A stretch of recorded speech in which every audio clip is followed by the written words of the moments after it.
Dios les bendiga, hermanos. Mi nombre es Harold Blandón, por si me están escuchando por primera vez. Pero quisiera saludar a la Iglesia Monte Calvario en primer lugar y todos ustedes que nos están escuchando ahorita. Primeramente le queremos dar gracias a Dios por poder llegar a sus casas, por poder estar con ustedes. Este domingo lo estarán viendo ustedes a las 4. Yo lo pude pregrabar un poquito porque al llegar aquí a las 3 y poder poner todas las cosas es un poquito corto con el tiempo, hacer una sola persona, entonces lo pude hacer de esta manera. Entonces le doy gracias por tomar su tiempo y compartirnos. Le doy gracias por sacar ese tiempo para poder buscar de Dios, y espero que Dios le hable a su vida. Y si pueden buscar en su Biblia Mateo 27 del 27 al 31. Vamos a estudiar la palabra de Dios. Si ustedes saben, estamos pasando hoy lo que es el tiempo de abril, donde es la muerte y la resurrección de nuestro Señor Jesucristo. Y hoy quisiera hablarles bajo el tema Camino a la Cruz. Y si vamos a Mateo 27, del 27 al 31, vamos a estudiar un poco acerca de la última semana del Señor. La última semana que Él pasó aquí en la tierra, la última semana a lo que Él vino y cómo pasó esa semana por nosotros. Y si ustedes pueden buscar, por favor, Mateo 27, del 27 al 31, vamos a leer en el nombre del Padre, del Hijo y del Espíritu Santo. Dice la palabra del Señor: Entonces los soldados del gobernador llevaron a Jesús al pretorio y reunieron alrededor de él a toda la compañía, y desnudándole, le echaron encima un manto de escarlata y pusieron sobre su cabeza una corona tejida de espinas y una caña en su mano derecha. E hincando la rodilla delante de él, le escarnecieron diciendo: Salve, Rey de los judíos. Y escupiéndole, tomaban la caña y le golpeaban en la cabeza. Después de haberle escarnecido, le quitaron el manto, le pusieron sus vestidos y lo llevaron para crucificarle. Aquí miramos una escena grande, muy descriptiva para nosotros, y vamos a un poquito a tocar lo que es este tema. Amén. Si pueden cerrar sus ojos, vamos a orar al Señor. Señor, te damos gracias, bendito Dios, por tu bendita palabra, Señor. Te damos gracias, Señor, por lo que tú hiciste por este mundo, Señor. Un mundo que no te conoce en algunos casos, un mundo que te despreció, un mundo que no supo valorarte en ese tiempo, Señor, pero tú viniste con un propósito a rescatar, Señor, eso que se había perdido, Señor. Y te damos gracias porque tú, Señor, hace más de 2000 años en esta misma fecha, Señor, tú nos diste la victoria, tú tuviste misericordia de nosotros y tú pagaste un gran precio por tu iglesia y por todo aquel que cree en tu nombre, Señor. Y te damos la honra, la gloria. Amén. Ese pasaje que leímos, hermanos, es donde lo llevan a crucificarle los romanos. Si nosotros retrocedemos un poquito para darle un fondo histórico de lo que estaba sucediendo, el domingo anterior era la entrada de Jesús en Jerusalén.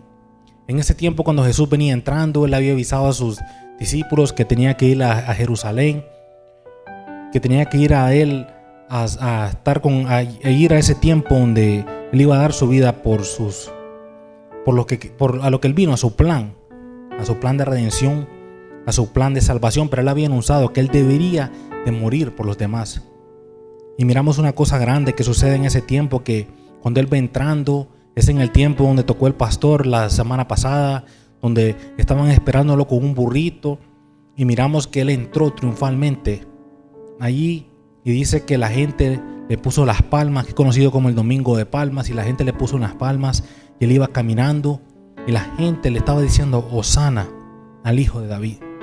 Miramos que la gente en ese tiempo lo estaban proclamando rey, lo estaban proclamando como el rey de Israel en ese tiempo, y la gente tiraba sus palmas y la gente iba regocijando, cantándole a Él. Y miramos que no venía Él en un gran caballo blanco, ni venía así triunfando de una manera grande como los otros guerreros que son preponentes. Él venía humildemente en un asno, dice la palabra de Dios. Después de eso miramos el lunes que pasó, era la purificación del templo. Después el martes Jesús enseñaba en el templo y les respondía a muchos que venían a hacerle preguntas para engañarlos. Vamos al miércoles y miramos que Él es ungido ahí por María, y miramos esa historia. Después pasa a lo que es el día jueves. En esos 3 días anteriores, Jesús había tenido un gran discurso con los que eran en ese tiempo los estudiosos, los escribas y los fariseos, donde él reprendió muy duramente lo que ellos hacían, que en vez de traerle a esas personas a Dios, más bien con sus costumbres y con sus enseñanzas, más bien apartaban a las personas. Jesús los reprendió duramente a ellos, porque ellos supuestamente estaban para guiar al pueblo, para hacerlo venir a él, y más bien lo estaban confundiendo, lo estaban haciendo más perdidos.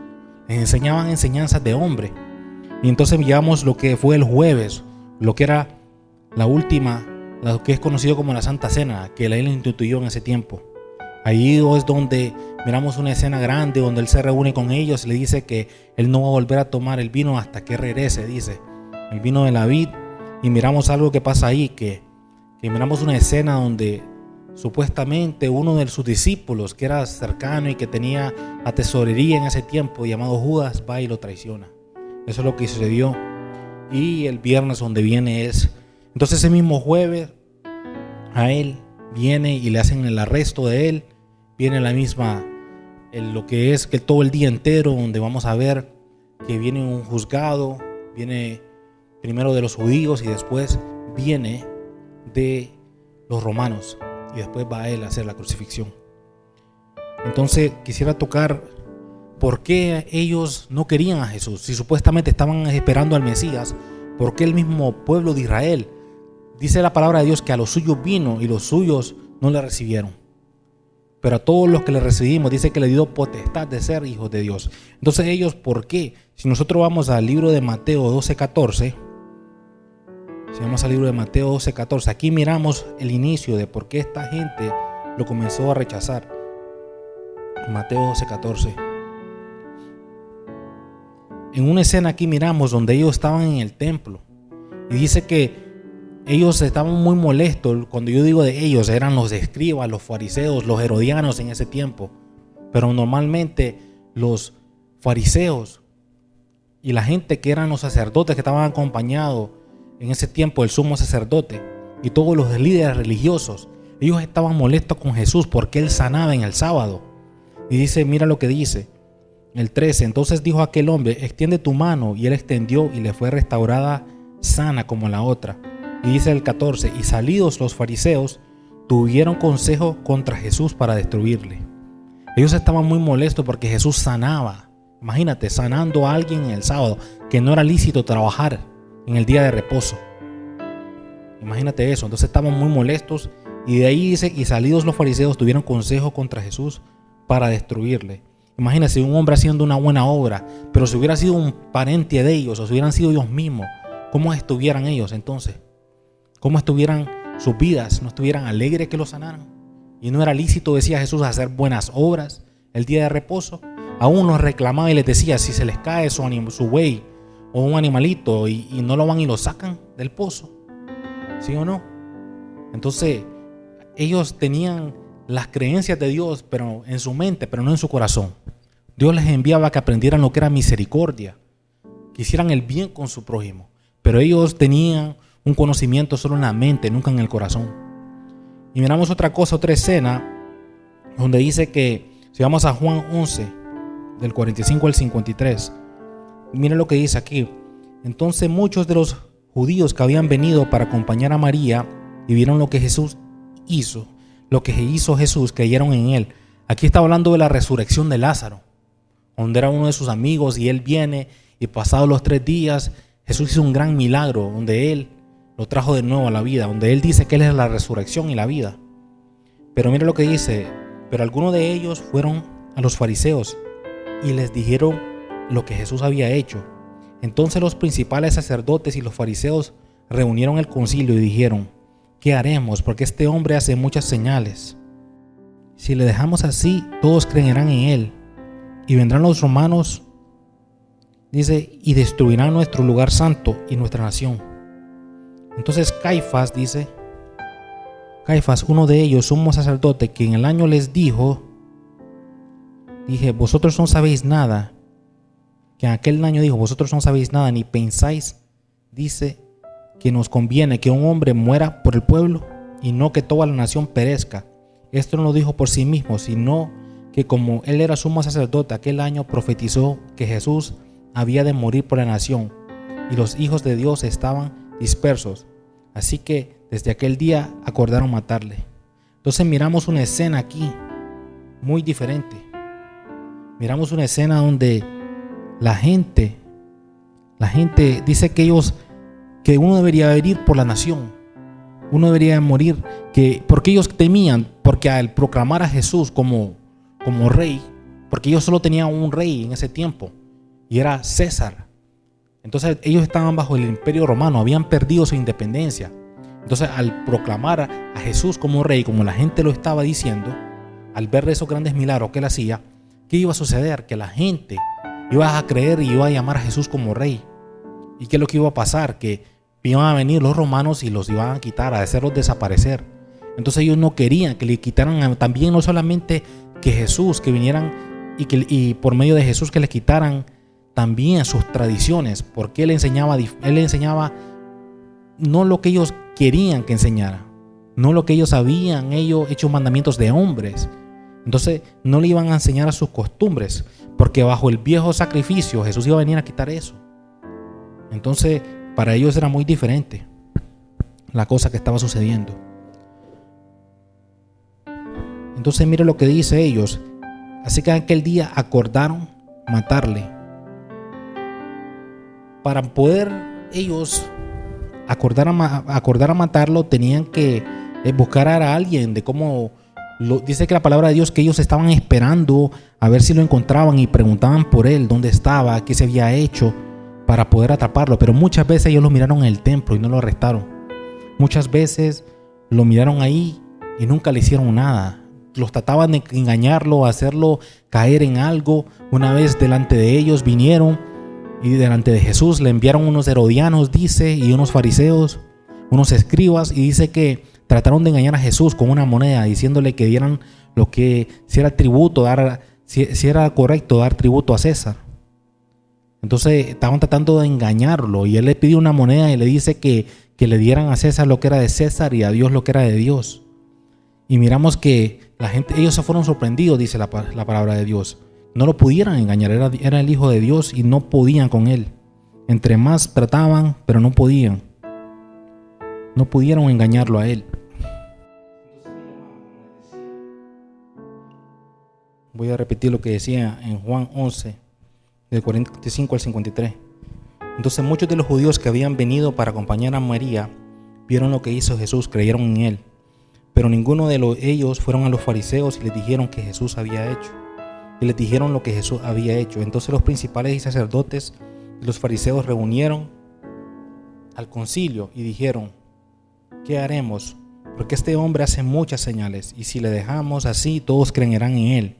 Y vendrán los romanos y destruirán nuestro lugar santo y nuestra nación. Entonces Caifás, uno de ellos, sumo sacerdote de aquel año, les dijo: vosotros no sabéis nada, ni pensáis que nos conviene que un hombre muera por el pueblo y no que toda la nación perezca. Esto no lo dijo por sí mismo, sino que, como era el sumo sacerdote, aquel año profetizó que Jesús había de morir por la nación, y no solamente por la nación, sino también para congregar en uno a los hijos de Dios que estaban dispersos. Así que desde aquel día acordaron matarle. Entonces miramos una escena aquí. Ellos no querían decían que si al pueblo creer en Jesús, dice que iban a venir los romanos y los iban a destruir a ellos. Y no solamente, y destruirán nuestro lugar santo, hablando del templo, el segundo templo en ese tiempo. Porque a la gente, al creer en Jesús como rey, entonces iban a provocar a ira a los césares en ese tiempo, al gobernador, y iban a destruirle a ellos como nación y también a su templo. ¿Y por qué razón iban a destruirlos como nación? Porque en ese tiempo habían puesto un hombre, a un rey, era Herodes, y era puesto por los romanos. No era como un judío que había sido de un linaje, sino que había sido puesto por los romanos en ese tiempo.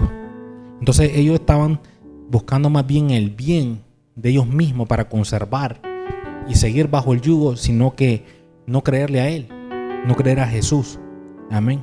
Entonces desde ahí dice que en aquel día acordaron matarle. Acordaron cómo matarlo. Entonces hay algo que tenía que pasar. Los judíos tenían bajo la ley, si usted va a Deuteronomio y al 19, del 15 al 19, ellos no podían acusarlo de algo así nomás solo con un testigo. Tenían que siempre enviar 2 o 3 testigos. Si usted va a Deuteronomio 15, 19, aunque le enviaron muchas personas a tratar de hacerlo caer en algo, enviaban a varios, no solamente uno, para poder testificar. Si usted va a Deuteronomio 15 al 19 y va a entender eso cuando leamos Mateo, vamos a leerlo después. Entonces mire lo que dice Deuteronomio 19 del 15 al 19. No se tomará en cuenta a un solo testigo contra ninguno en cualquier delito ni en cualquier pecado, en relación que cualquier ofensa cometida solo por el testimonio de 2 o 3 testigos se mantendrá la acusación. Cuando se levantare testigo falso contra alguno para acusación, cuando se levante testigo falso contra alguno para testificar contra él, entonces los 2 litigantes se presentarán delante de Jehová y delante de los sacerdotes y de los jueces que hubiere en aquellos días, y los jueces se inquirirán bien. Y si aquel testigo resultare falso y hubiera acusado falsamente a su hermano, entonces haréis a él como él pensó hacer a su hermano y quitarás el mal de en medio de ti. Entonces ellos tenían que juzgar rectamente, y si el otro era falso, tenían que hacer lo mismo que él había pedido que se hiciera con su hermano y cortar el mal, porque era pecado levantar falsos testimonios. Más bien los jueces estaban ahí para proteger al acusado, no solamente, no lo podían venir, porque cualquiera como está hoy en día viene y te acusan de algo, y a veces ni hay ni testigos y ya te vas a la cárcel. Pero en ese tiempo no, tenían que haber 2 o 3 o más para que esa persona quedara culpable.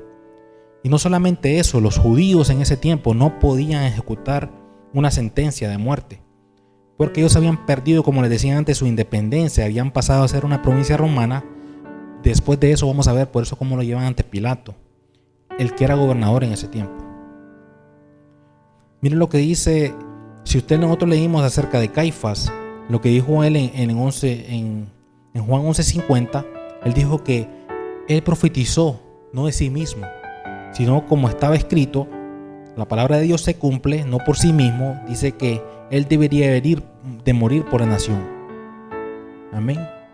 Entonces, ¿por qué ellos no creían? Como comenzamos a comentar. En primer lugar, ellos estaban esperando un Mesías que los librara del yugo romano, que los librara y que viniera a restaurar el reino, como en los tiempos de David. Eso es lo que ellos estaban esperando, que viniera un Mesías como político y los libertara, no del pecado, del yugo del pecado. Ellos estaban esperando una libertad física, una libertad de opresión política. Mira lo que dice, si vamos a Lucas 2:38, cuando presentan al niño chiquito, mira, de Jesús, mira lo que dice aquí. Esta, presentándose en la misma hora, daba gracias a Dios y hablaba al niño a todos los que esperaban la redención en Jerusalén. Esperaban la redención, esperaban ser redimidos, librados, pero era de un yugo. Si usted va a Hechos 1:6, cuando antes de ascender Jesús de nuevo al cielo, miren lo que le preguntaron sus discípulos. Entonces los que se habían reunido le preguntaron diciendo: Señor, ¿restaurarás el reino de Israel en este tiempo? Pensando de que sí iban a restaurar el reino de Israel. En otro tiempo más allá, cuando él está caminando y no saben que es Jesús, dice que porque ya viene la resurrección, y iban hablando uno de sus discípulos en ese tiempo, y dícele que la gente, que los mismos discípulos decían que ellos pensaban que él iba a venir a restaurar, el que venía a restaurar a Israel. Esa creencia ellos tenían. Entonces, aún sus propios discípulos, ellos estaban pensando eso. Estaban pensando de que ellos mismos iban a experimentar eso, a ver eso, que estaban esperando ese Mesías. Por eso, al venir un Mesías sufriente, al venir un Mesías que los iba a libertar del pecado, ellos no se daban cuenta de esa verdad. Entonces vamos un poquito adelante ahora a una escena donde miramos ciertas cosas que sucedió con el Señor. Miramos ciertas cosas que Él pasó en su vida, y vamos a poder ver cómo a Él lo traicionaron un poco. si nosotros vamos, antes que lo entregaran al Señor Jesucristo, si usted puede ir, por favor, vamos a Lucas 22, del 3 al 6. Vamos desde el 1, discúlpeme. Y dice Lucas 22, del 1 en adelante. Y estaba cerca la fiesta de los panes sin levadura, que se llama la Pascua, y los principales sacerdotes y los escribas buscaban cómo matarle, porque temían al pueblo. Y dice, y entró Satanás en Judas, por sobrenombre Iscariote, el cual era uno de los del número de los 12. Y este fue y habló con los principales sacerdotes y con los jefes de la guardia de cómo se le entregaría. Ellos se alegraron, dice, y convinieron en darle dinero. Él se comprometió y buscaba una oportunidad para entregárselo a espaldas del pueblo. Entonces miramos que aquí ellos no querían actuar libremente porque a Jesús lo tenían como un gran profeta, creían que era una persona enviada por Dios y temían al pueblo. Iban ellos a hacer un escándalo al sacar a Jesús después de haber hecho esos milagros. Entonces tenían que acusarlo con algo, tenían que arrestarlo en la oscuridad, en privado, porque la gente iba a hacer un gran escándalo y eso no le gustaba, porque los romanos lo iba a quitarles a ellos, le iba a ir mal. Por eso buscaban cómo. Y dice que una gran cosa que dice aquí que puedo notar yo, dice que Satanás entró para traicionarlo. Y dice que ellos se alegraron y convinieron en darle dinero. Y dice que él se comprometió y buscaba una oportunidad para entregárselo a espaldas del pueblo. Qué terrible ver un hombre comprometido en hacer mal. Hay personas que se comprometen a hacer el mal. No, que nos comprometamos a hacer el bien con las personas, no a traicionarlos. Eso no es compromiso. Que nos comprometamos a ayudar a nuestros hermanos, que nos comprometamos a hablar bien de ellos, que nos comprometamos a darnos la mano los unos a los otros, no ser como un Judas aquí, una persona que traiciona a sus hermanos. Y así hay muchas personas así, tristemente. Y si el Señor lo experimentó, traición así, nosotros también lo vamos a experimentar una vez en nuestras vidas. Y a veces de las personas más cercanas. Por eso Dios se compadece de nosotros y podemos ir a acudir a Él, porque a Él le sucedió. Le podemos contar cómo nos sentimos. Entonces él buscaba cómo entregarlo. Y la palabra de Dios nos dice que él, estando en donde se celebró la Santa Cena, para adelantar, porque vamos a cubrir un poco, no lo vamos a leer todo. Dice que al celebrar Jesús lo que era la Pascua, la institución del Señor, que conocimos como la Santa Cena, allí dice que Judas viene y le dice: seré yo el que te va a traicionar. Y él le dice: tú lo has dicho. Y de ahí fue y lo fue a entregar. Le dijo dónde iban a ir. Normalmente ellos tenían a ciertos lugares donde ellos acudían. Y miramos que Judas va y se compromete a entregarlo. Jesús iba a ir a un lugar que es conocido como Getsemaní, el jardín de Getsemaní. Y miramos que ahí en la palabra de Dios nos dice que él se fue con sus discípulos a ese lugar. Y cuando él estaba allí, no habían ellos dormido, se fueron ellos a ese lugar.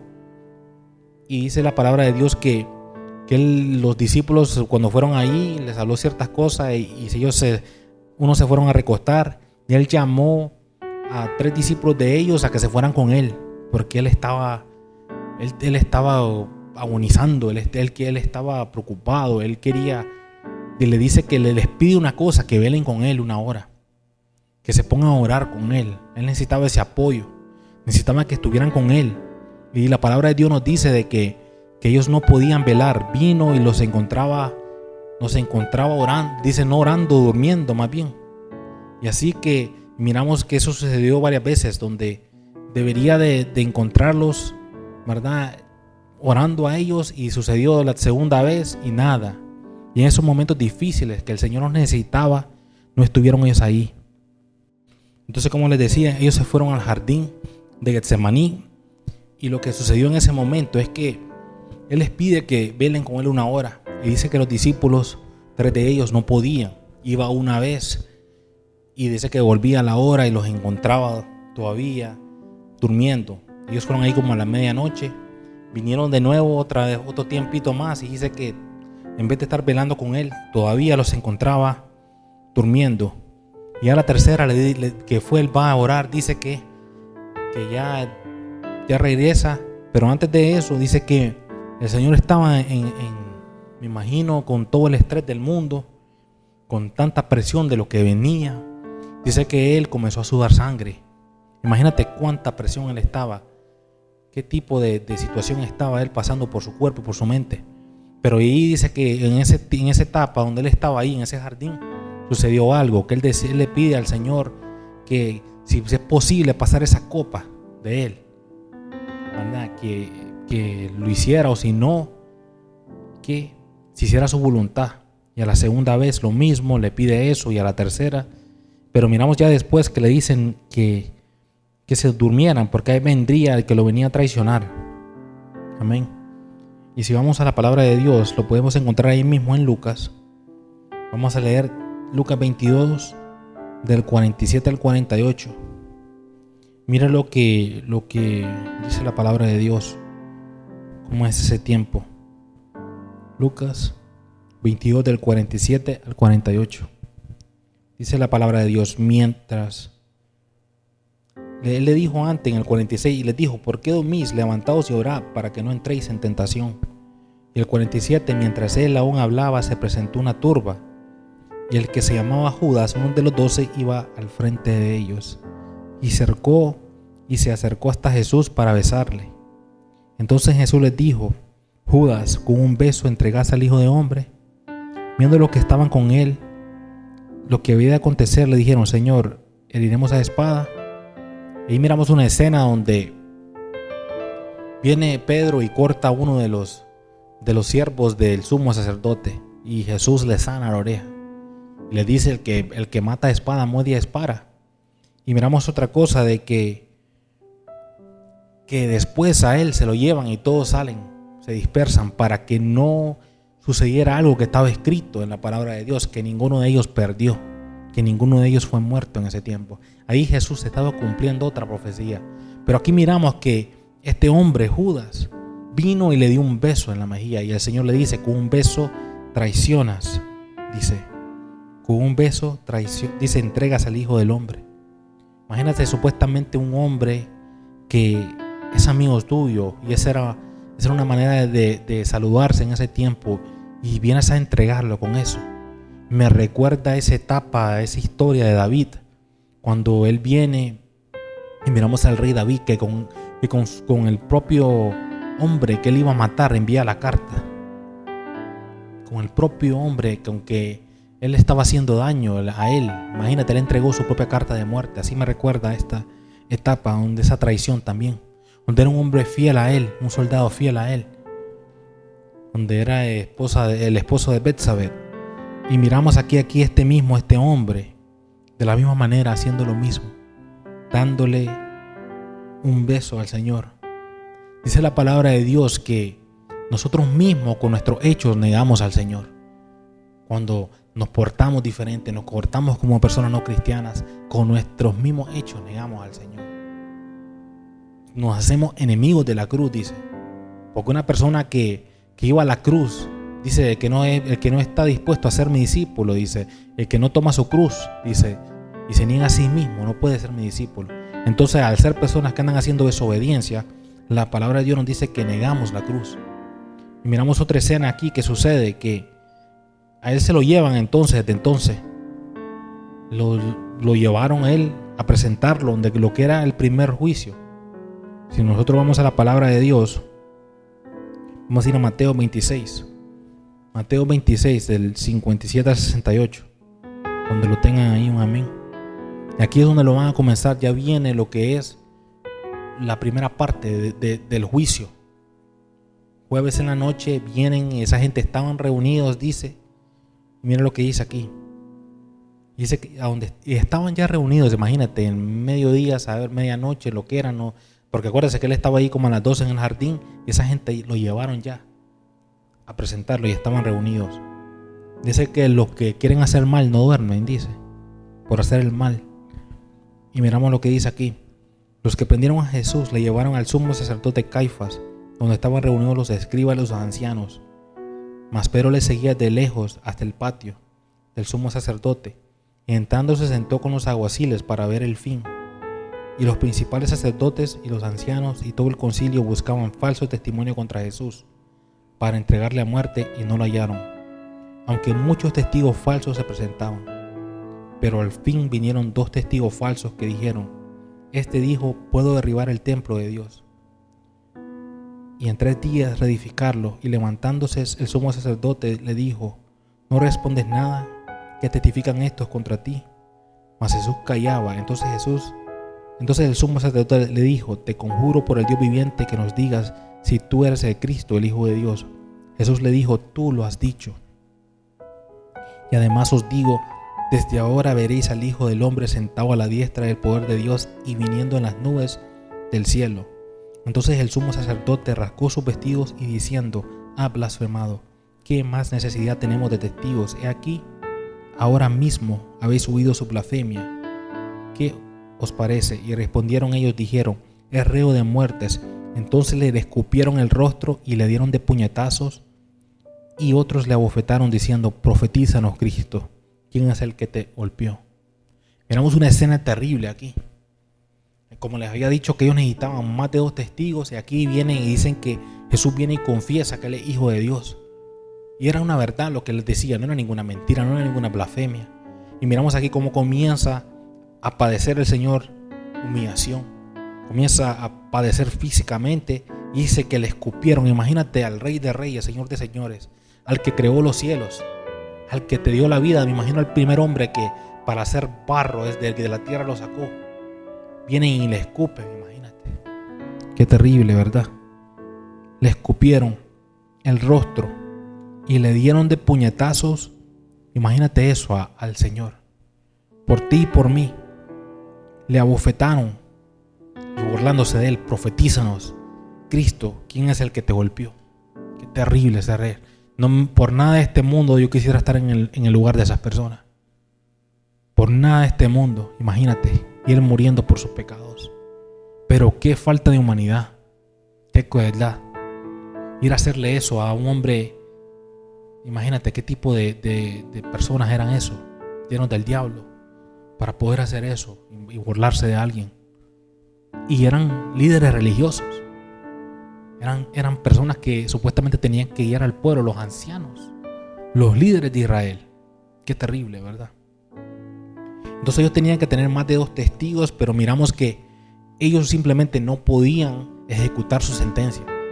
Para poder matar a alguien, para poder sentenciarlo a muerte, ellos le podían pasar sentencia, pero tenía que ser presentado delante el gobernador en ese tiempo, que era Pilato. Miramos esa escena donde ellos deciden llevarlo. Para pasar adelante a la historia por el tiempo, dice la palabra de Dios que lo llevaron donde Pilato y le preguntaba a él si era el Cristo. Y dice que muchas cosas que le preguntaba, interrogaciones, y él callaba. Y dice la palabra de Dios que él se sorprendía. Una de su esposa dice que vino y le dijo que no tuviera nada que ver con este hombre justo, como este hombre santo. Y miramos una escena donde él sabe que Cristo es un hombre justo, que ellos tenían más bien.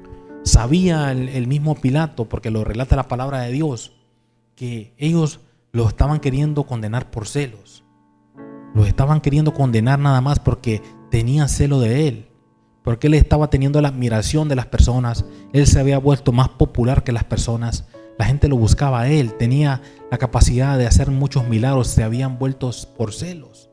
Así le sucede a muchas personas, que por celos las cosas que hacen en la iglesia. No quieren que nadie sea mejor que ellos, no quieren que nadie supere, no quieren que la gente se levante. No, uno, ¿verdad? Como creyente, como hijo de Dios, quiere que el que venga después de uno sea mejor, que la gente que uno le trata de enseñar lleguen y logren mucho más que lo que nosotros podemos lograr. Que la persona que va a venir después de mí, que logre 1000 veces más, y el alcance más es lo que deseamos. Porque si ellos avanzan, la iglesia avanza. Si cualquier persona crece, la iglesia crece. Aquí no es de ser popular, aquí nosotros somos siervos inútiles. Ni inútiles somos, dice. Porque cuando somos inútiles apenas estamos haciendo nuestro trabajo, dice la palabra de Dios. Pero la gente aquí dice que estos estaban celosos y Pilato lo sabía. Entonces él trata de libertarlo. Y miramos una escena donde dice que le ofrece a la gente que en ese tiempo se soltaba un preso.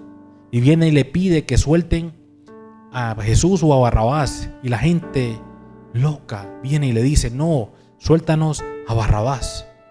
Imagínate eso, que soltaran a un criminal en vez del Señor.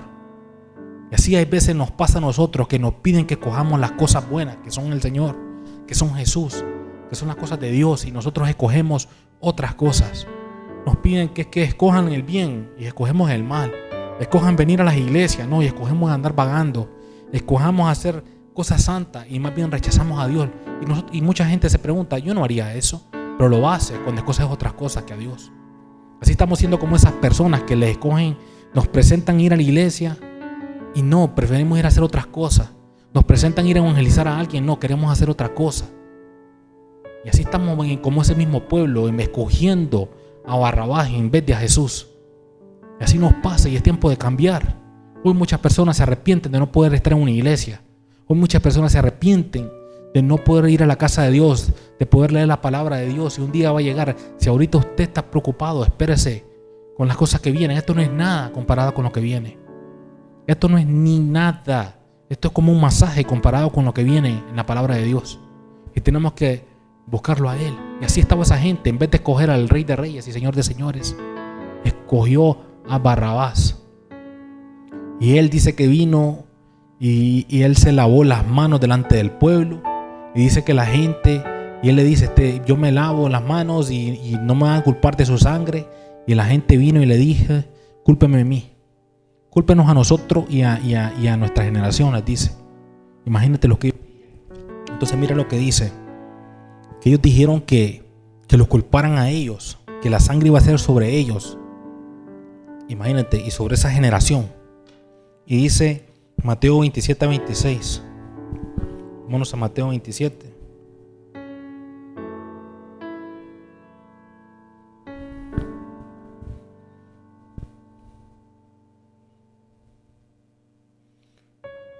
Si vas desde el 15 en adelante, es donde le dice que suelten a Barrabás a Jesús. Entonces viene él y dice, desde el 24: viendo Pilato que nada adelantaba, sino que se hacía más alboroto, tomó agua y se lavó las manos delante del pueblo, diciendo: inocente soy de la sangre de este justo. Y dice: allá vosotros. Y respondiendo todo el pueblo, dijo: su sangre sea sobre nosotros y sobre nuestros hijos. Entonces le soltó a Barrabás, y habiendo azotado a Jesús, le entregó para crucificarle. Quiero enfocarme en eso, que dice: habiendo azotado a Jesús, le entregó para crucificarle. A veces nosotros, cuando leemos eso, no tenemos una descripción de lo que está pasando. La palabra en inglés se llama scourge, ¿verdad? Entonces ellos, en ese tiempo, los romanos tenían un sistema donde ellos ponían a una persona en una columna como de 1 metro, tal vez un poquito más pequeña, o era una pequeñita, así como un poste, y la persona la encorvaban, y venían 2 personas que estaban ahí para realizar el azote. Eran 2. No eran como usted mira esa película así del zorro, que era un gran látigo. No, era algo pequeño. Era un látigo pequeño y le decían gato de 9 colas. Entonces ese aparato que ellos usaban para latigar, que el flagelio, en inglés flagrum se llama, tenía 9 puntas, 9 látigos, y tenían 9 puntas, por ese gato de 9 colas. Y lo que sucedía, que esas puntas tenían unas puntas de hierro filudas, o tenían huesos de oveja filudos, y otros los han encontrado con vidrios, con puntas de vidrios. Entonces normalmente en la costumbre judía ellos estaban acostumbrados a darle 39 latigazos, no los 40. Pero en la romana ellos daban sin piedad a las personas. Entonces, al pegarle un golpe, cada golpe que le daba le entraba y sacaba la piel, rompía. Y miramos eso, que eso es lo que estaba sucediendo, que ellos le daban un golpe y arrancaba la piel. Imagínate cómo quedó él. Dicen unos historiadores que han relatado, cuando hacían ese tipo de tortura, que las personas quedaban a veces con sus entrañas por fuera, los los intestinos, todo eso por fuera. Imagínate eso. Y eso le pasó a Dios por ti y por mí. Quedaban por afuera sus entrañas, quedaban rotos, eran llagas. No eran simplemente unos golpes, se les rompía la piel entera. Y eso le pasó a él y a mí, por mí y por ti. Entonces lo que estaba sucediendo en ese tiempo, imagínate, le daban golpes, más golpes y golpes. ¿Cómo quedó? Sin forma, desgarrado todo. A veces el látigo entraba por todas las áreas de él, la espalda, al pecho, muchas áreas. Y no era una cosa bonita. Por eso la palabra dice que por sus llagas fuimos sanados. No era una cosa fácil lo que le tocó sufrir. Dice la gente que en esos tiempos, cuando había una revuelta, cuando había un desorden en el pueblo, ellos amenazaban de pegarle un azoteo y todo se calmaba. En las prisiones, en los lugares donde había alboroto, venían y ellos les decían que eso le iba a suceder. Y dice que las personas más fuertes se quedaba y tenía miedo. Así como la cruz era una horrenda cosa, así también lo que precedía antes. La gente le ponía terror de eso, lo que sucediera. Le desnudaban, imagínate, todo ahí expuesto, y le pegaban la golpiza. Terrible lo que sucedía. Entonces, si vamos al 27, como leímos antes, entonces vamos a ir a Mateo 27. Ya vamos a terminar, hermano. Del 27 en adelante. Entonces los soldados del gobernador llevaron a Jesús al pretorio y reunieron alrededor de él toda la compañía, y desnudándole le echaron encima un manto de escarlata y pusieron sobre su cabeza una corona tejida de espinas y una caña en su mano derecha. Y hincando la rodilla delante de él, le escarnecían diciendo: Salve, Rey de los judíos. Y escupiéndole tomaban la caña y le golpeaban la cabeza. Después de haberle escarnecido, le quitaron el manto y le pusieron sus vestidos y le llevaron para crucificarle. Aquí la palabra, si nosotros miramos en otros libros de la Biblia, dice que normalmente esa compañía que tenían ellos, que reunieron a toda la compañía, ellos tenían un mínimo de 600 hombres en ese tiempo. Y los reunieron ahí. Imagínate eso. Y se burlaban de él después de haberle azotado. Y no solamente eso, dice que le escupiéndole tomaban la caña y le golpeaban la cabeza. Pero anteriormente le habían puesto una corona de espinas. Esas espinas son grandes, las puntas, y les enterraron en la cabeza. Imagínate, y golpeándole la cabeza con eso. Qué terrible lo que él sufrió. Qué terrible. Y después lo llevaron a crucificarle. Fue terrible lo que él le pasó. Imagínate eso, lo abandonaron sus discípulos. Uno de sus discípulos en aquel tiempo, ahí Pedro le negó 3 veces. Miramos eso y delante de él, que no lo conocía. Sufrió traición, sufrió engaño. Él sufrió falsa acusación, maltrato físico y emocional en ese tiempo. Las burlas, le escupieron y lo llevaron y lo crucificaron. Mira lo que dice Isaías 53. Angustiado él y afligido, no abrió su boca. Como cordero fue llevado al matadero, y como oveja delante de sus trasquiladores, enmudeció y no abrió su boca. Por cárcel y por juicio fue quitado, y su generación ¿quién la contará? Porque fue cortado de la tierra de los vivientes, y por la rebelión de mi pueblo fue herido, y se dispuso con los impios su sepultura, mas con los ricos fue su muerte. Aunque nunca hizo maldad ni hubo engaño en su boca, con todo esto Jehová quiso quebrantarlo, sujetándolo al padecimiento. Y mira lo que dice, lo que sigue.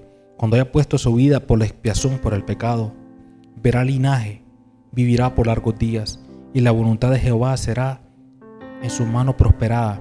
Verá el fruto de la aflicción de su alma y quedará satisfecho. Por su conocimiento justificará a mi siervo justo a muchos, y llevará la iniquidad de ellos. Aquí miramos, dice que cuando haya puesto su vida por la expiación de los pecados, ahí miramos que eso fue lo que él hizo, que fue llevado como cordero al matadero.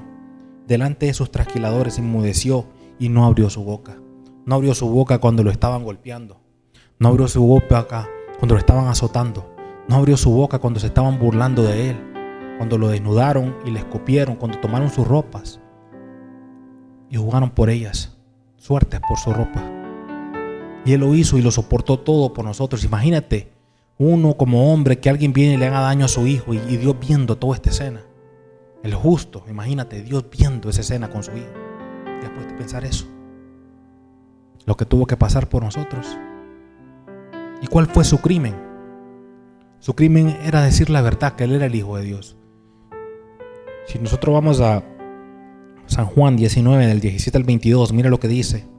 Y Él, cargando su cruz, salió al lugar llamado de la Calavera, en hebreo Gólgota, y ahí le crucificaron. Y con Él a otros dos, uno a cada lado, y Jesús en medio. Escribió también Pilato un título que puso sobre la cruz, el cual decía: Jesús Nazareno, Rey de los judíos. En ese tiempo, normalmente que crucificaban le ponían su crimen, por asesino, por violador, por ladrón, por cualquier cosa que ellos hacían, le ponían su crimen escrito. A Jesús le pusieron Jesús Nazareno, Rey de los judíos. Y muchos de los judíos leyeron este título porque el lugar donde Jesús fue crucificado estaba cerca de la ciudad, y el título estaba escrito en hebreo, en griego y en latín. Dijeron a Pilato los principales sacerdotes de los judíos: no escribas Rey de los judíos, sino que él dijo: soy Rey de los judíos. Y respondió Pilato: lo que escrito es escrito. Era la hora tercera cuando crucificaron a Jesús, como a las 9 de la mañana en el tiempo hebreo, en la hora hebrea. Y cuando la hora, dice Marcos 15, del 25, del 33 al 34, cuando vino la hora sexta, hubo tinieblas sobre toda la tierra hasta la hora novena. Y a la hora novena Jesús clamó a gran voz diciendo: Elí, Elí, lama sabactani, que traducido es: Dios mío, ¿por qué me has desamparado? Como a las 3 de la tarde, Él estaba a punto de fallecer. Y en el tiempo donde dice que Él ¿por qué me ha desamparado?, es donde le estaba Él poniendo la carga de todo el pecado. Donde era maldito la persona que moría en el madero, y el que era justo estaba siendo maldito por nosotros. Él estaba pagando en ese tiempo el precio de nuestra libertad. Por eso Él dice: ¿por qué me has abandonado? Él no sentía la comunión con el Padre. Y Él tuvo que dejar eso. Imagínate, ahí Él se quejó. A Él reclamó ahí eso, no cuando lo golpeaban, sino por cuando yo no estaba en la presencia de Dios con Él. Qué terrible, ¿verdad? Y eso lo hizo por nosotros. Él había tenido toda la comunión desde la eternidad con el Padre. Desde el inicio Él estaba con Él. Y Él tuvo que ahí separarse por el pecado. Y lo hizo por ti y por mí. Dice Lucas 23, del 44 al 49. Cuando era como la hora sexta, hubo tinieblas sobre toda la tierra hasta la hora novena. El sol se oscureció y el velo del templo se rasgó por la mitad. Entonces Jesús, clamando a gran voz, dijo: Padre, en tus manos encomiendo mi espíritu. Y habiendo dicho esto, expiró. Cuando el centurión vio lo que había acontecido, dio gloria a Dios diciendo: verdaderamente este hombre era justo. Y toda la multitud de los que estaban presentes en este espectáculo, viendo lo que había acontecido, se volvían golpeándose en el pecho. Pero todos sus conocidos y las mujeres que le habían seguido desde Galilea estaban lejos mirando estas cosas. Dice que la gente se volvió golpeándose el pecho. Me recuerda aquella escena de aquel hombre que estaba, del fariseo y el publicano, y que se golpeaba en el pecho, dice, ni podía ni ver. Estaba agachado y el fariseo estaba ahí jactándose de que no era como aquel pecador. Dice que la gente se golpeaba el pecho. Y mira que lo que estaba ahí viendo la crucifixión, dice, dio testimonio de que verdaderamente era el Hijo de Dios. Imagínate eso, el terremoto comienza a suceder. El velo en el templo donde estaba el lugar santo se rompe, dando entrada para las personas a la presencia de Dios. Imagínate eso, se rompió el velo, gran terremoto, se oscureció el cielo en ese tiempo. Y dice que verdaderamente este hombre era el Hijo de Dios. Imagínense, porque normalmente en ese tiempo las personas que crucificaban se morían diciendo blasfemias y vulgaridades en esos lugares. Para terminar aquí, hermanos, yo sé que para muchos aprecian lo que Dios hizo y tratan de vivir una vida que le da agrado a Dios, pero hay otros que todavía no lo hacen. Y lamentablemente, si no arreglan sus vidas, ¿verdad?, no les va a haber otra oportunidad más adelante cuando Cristo venga. Hay que decirlo. Jesucristo vino a pagar por tus pecados y mis pecados. Jesucristo vino a dar su vida y vino a sufrir por ti. Y te da una oportunidad de que te vuelvas a Él. Hoy en día te da la oportunidad de escuchar la palabra de Dios en tu casa, ya que tú no vienes a la iglesia. Él te envió la palabra de Dios a tu casa para que tú la escuches. ¿Y qué vas a hacer? Te quitó los bares, te quitó las fiestas para que darte una última oportunidad de que reflexiones de tu vida, de que vuelvas a Él. Él vino y dio su vida por ti. El pecado es verdadero, el infierno es verdadero, y solo los que se entregan a Cristo Jesús, el único Dios y el único verdadero, el único, dice la palabra de Dios, mediador entre Dios y los hombres, te está dando la última oportunidad que tú vuelvas a Él, porque después vienen días más malos que esto, que lo que estamos viviendo. Te está llevando la palabra a tu casa para que tú la puedas ver. Te está llevando el evangelio a tu casa para que tú entregues tu vida a Él. Si tú piensas que esto ahorita que está pasando es malo, lo que viene es peor. Es tiempo que reflexiones, es tiempo que reacciones. ¿Qué placer te daba andar en la calle de vago? ¿Qué placer te daba andar en los bares, en las drogas? ¿Qué vale eso ahora? Y cuando las cosas que vienen se vuelva peor, que no haya ni alimentos, que vengan pestes, que vengan hambres, que vengan peores cosas que esta, persecución. Entonces, por favor, reacciona. Cristo te ama, vino y dio su vida por ti, y te está dando una oportunidad que vuelvas a Él. Entonces, por eso, al Él morir en la cruz, pudo reconciliar, pudo pagar el precio por nosotros. Muchas de las cosas que Él cumplió en la palabra de Dios, Él dijo consumado es. Él había terminado la obra redentora. En ese momento, cuando Él dice consumado es, lo puedes encontrar en Juan 19, del 28 al 30. El único lugar que lo puedes encontrar. San Juan 19, 30, puedes ir ahí. En hasta ese momento el sistema de sacrificio se ofrecía por los pecados en ese tiempo. El pecado separaba al hombre de Dios, y solo mediante el sacrificio, un sustituto, la gente podía recibir el perdón de pecado y llegar a obtener limpieza delante de Dios. Pero la gente pecaba continuamente. Imagínate cuántos alimanes, y estabas tú venía en tu conciencia que estabas pecando. Pero el sacrificio de Jesucristo, que fue como un cordero sin pecado y sin mancha, era perfecto, cumplía la ley de Dios. Cuando Él dice consumado, es la misma palabra que se traduce por cancelado. Él estaba cancelando la deuda. Él estaba cancelando la deuda que tenía el hombre con Dios, y lo estaba trayendo hacia Él. Entonces miramos que en esa cruz Jesús pagó el precio por toda la humanidad. Pagó el precio de redención que estaba cautiva a la muerte, al pecado, por la eternidad. Dios mismo tuvo que enviar a su Hijo a la tierra y pagar, vivir una vida santa rectamente y sufrir por los pecadores para cumplir y traernos a Él. Es algo muy importante. Mira lo que dice 2 de Corintios 5, del 17 al 21. 2 de Corintios 5, 17 al 21. A ti te digo que nunca has arreglado tu vida con el Señor. Mira lo que dice para una persona que acepta a Jesús. De modo que si alguno está en Cristo, dice, nueva criatura es. Las cosas viejas pasaron, y aquí todas son hechas nuevas. Y todo esto proviene de Dios, quien nos reconcilió consigo mismo por Cristo y nos dio el ministerio de la reconciliación, que Dios estaba en Cristo reconciliando consigo al mundo, no tomándoles en cuenta a los hombres sus pecados, y nos encargó a nosotros la palabra de reconciliación. Así que somos embajadores en el nombre de Cristo, como si Dios rogase por medio de nosotros. Os rogamos en el nombre de Cristo, reconciliado con Dios. Al que no conoció pecado, dice, por nosotros lo hizo pecado, para que nosotros fuésemos hechos justicia delante de Él. Dios te está rogando por medio de nosotros.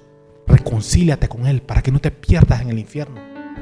Usa a nosotros, imagínate, para decirte, vuélvete a mí, acércate a mí, yo me acerco a ti.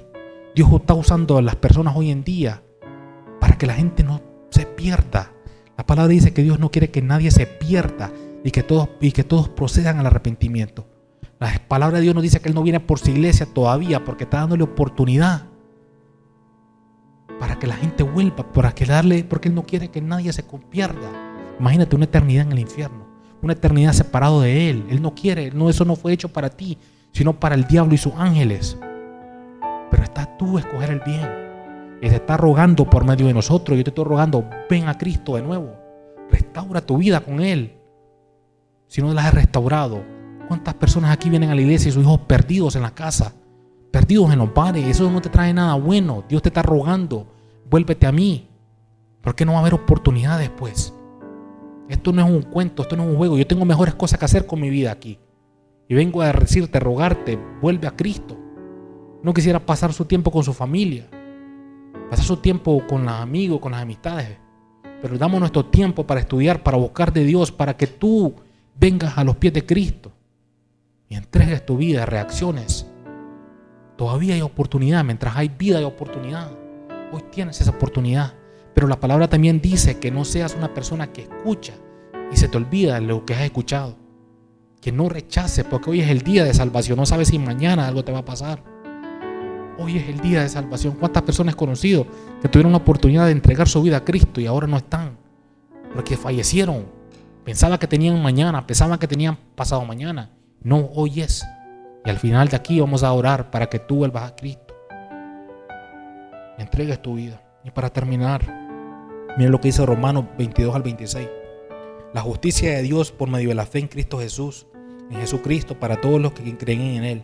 Porque no hay diferencia por cuantos todos pecaron y están destituidos de la gloria de Dios, siendo justificados gratuitamente por su gracia, mediante la redención que es en Cristo Jesús, a quien Dios puso como propiciación por medio de la fe en su sangre, para manifestar su justicia a causa de haber pasado por alto en su paciencia los pecados pasados, con la mira de manifestar en este tiempo su justicia, a fin de que Él sea justo y que el que justifica al que es de la fe de Jesús. Dios está queriendo pasar en alto tus pecados por lo que Jesús hizo.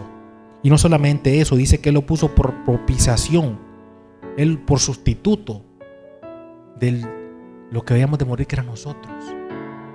Él sustituyó nuestra carga, como que tú hayas hecho un gran crimen y otra persona pague tu sentencia. Y eso fue lo que hizo Cristo Jesús. Hermano, yo quiero que tú entregues tu vida completamente a Dios. Hoy es un tiempo para darle gracias a Dios por lo que Él hizo por nosotros, pero por lo que va a hacer también en los demás que no lo conocen. Dios quiere que vengan los hombres a Él y pidan perdón. Dios los ama tanto que dio su vida por ellos. Yo ni toqué la horrenda cosa de la cruz, donde lo clavaron sus pies y sus manos, donde pasó ahí sin respirar. Así como lo que está pasando ahorita con ese virus, que la gente ni respira. Eso es lo que le pasó a Jesús, asfixiado, que no podía respirar. De las 9 de la mañana hasta las 6 de la tarde asfixiándose por tus pecados. Y mire, a nosotros nos dice que el vivir es Cristo y morir es ganancia.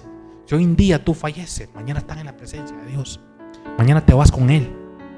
Tenemos todo que ganar. La gente a veces compra seguro de muerte y tú no eres ni el que lo disfruta, es tu familia, porque tú ya estás muerto para cubrirlos. Pero con Cristo tú te entregas tu vida a Él. Tú vas a disfrutar de eso. Ya para terminar, vamos a hacer una oración. Solo darle gracias a Dios por todo. Señor, te damos gracias, bendito Dios, por lo que tú has hecho por nosotros. Por dar tu vida por los pecados de la humanidad, por morir por mí, por sufrir por mí, Señor, y mi familia, y por toda esta generación, Señor, y por todas esas generaciones desde la fundación del mundo, Señor. Tú viniste a dar tu vida por ellos, Señor, y solo venimos a darte gracias, Señor. ¿Qué más que decir que gracias, Señor, por tu inmenso amor, Señor? Gracias por morir por mí, Señor, por sufrir por mí. Y estamos agradecidos contigo, Señor. Pero hay personas que tal vez, Señor, nunca te han recibido como Señor y Salvador. Y tal vez tú has hablado a su vida. Y te vamos a pedir lo único que te vamos a pedir, que tú trastes con esas vidas, Señor. Que tú, Señor, les permitas convicción de pecado y que ellos puedan venir a ti, Señor.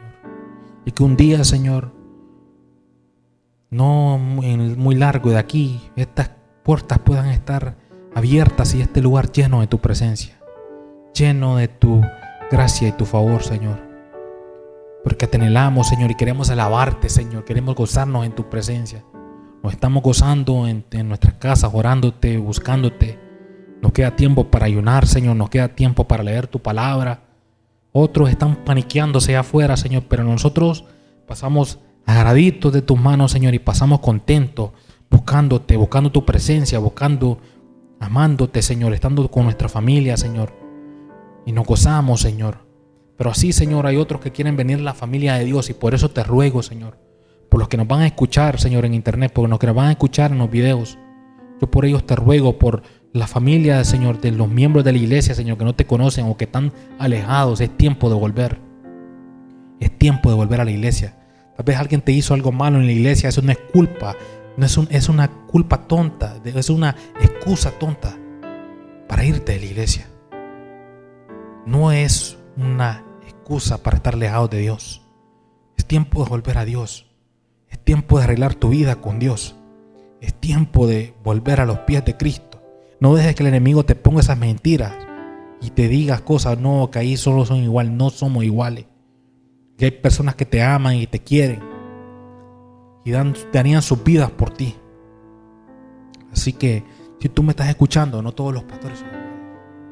No todos los líderes son iguales. No todos esos que estafan, no somos nosotros así.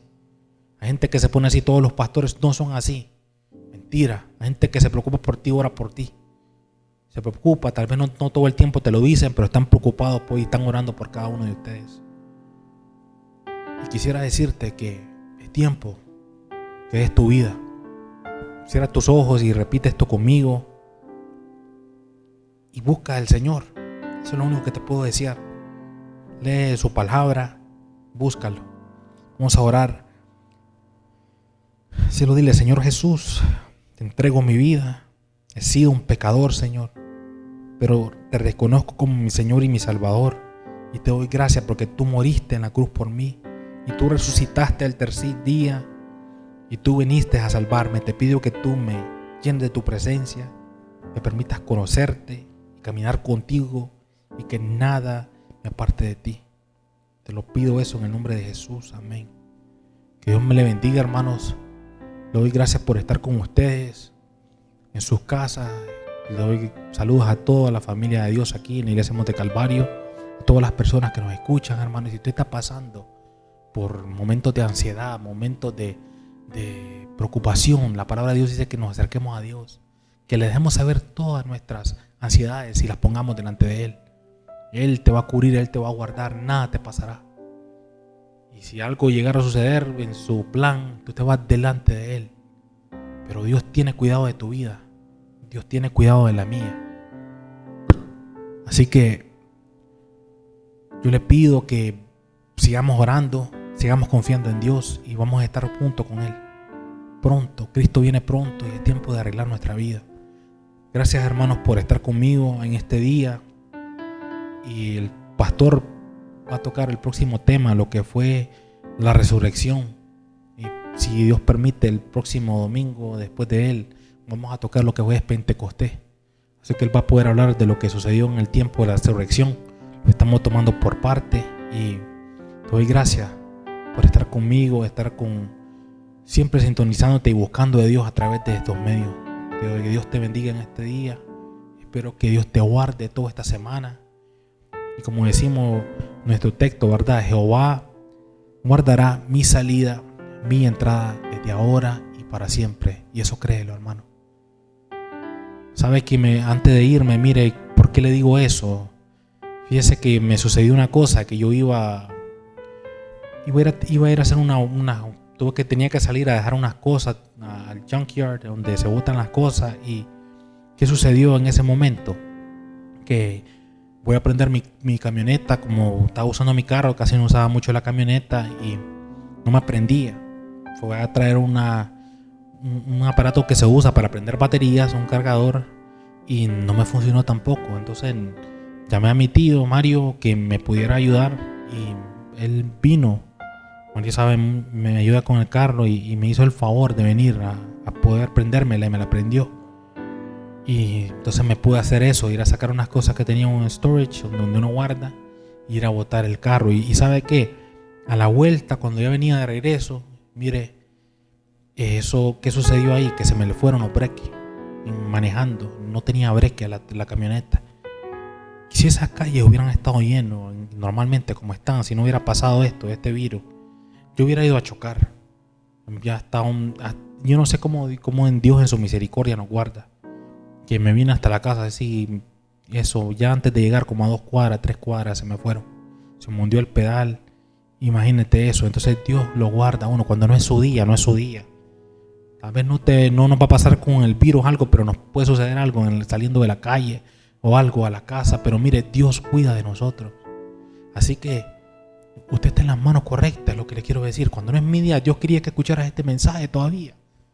Tal vez si mañana más adelante no quiere que Dios esté aquí, pero hoy quería que tú escucharas esto. Que Dios te ame y Él dio su vida por ti. Si tú piensas que Dios no te ama, mira lo que Él sufrió en la cruz por ti. Y con eso te vas a alegrar y te vas a gozar. No importando lo que está sucediendo afuera, Dios te ama. Dios cuida de ti. Que Dios te bendiga, mi hermano. Nos vemos en 2 semanas, si Dios permite.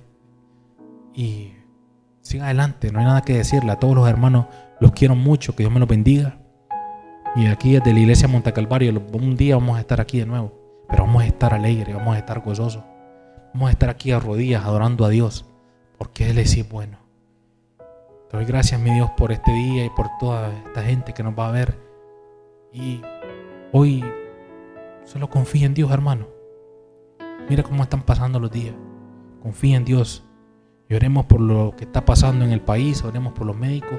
Eso no significa que tú debes de parar de orar. Oremos, hay que orar mucho, hay que leer mucho. Hay que prepararse mucho para lo que viene después. Cuando estas puertas estén abiertas, muchas personas van a venir a los pies de Cristo. Que Dios me los bendiga a todos los hermanos, a todos los amigos, a todas las personas que nos escuchan, a mi familia. Los quiero mucho. Que Dios los bendiga.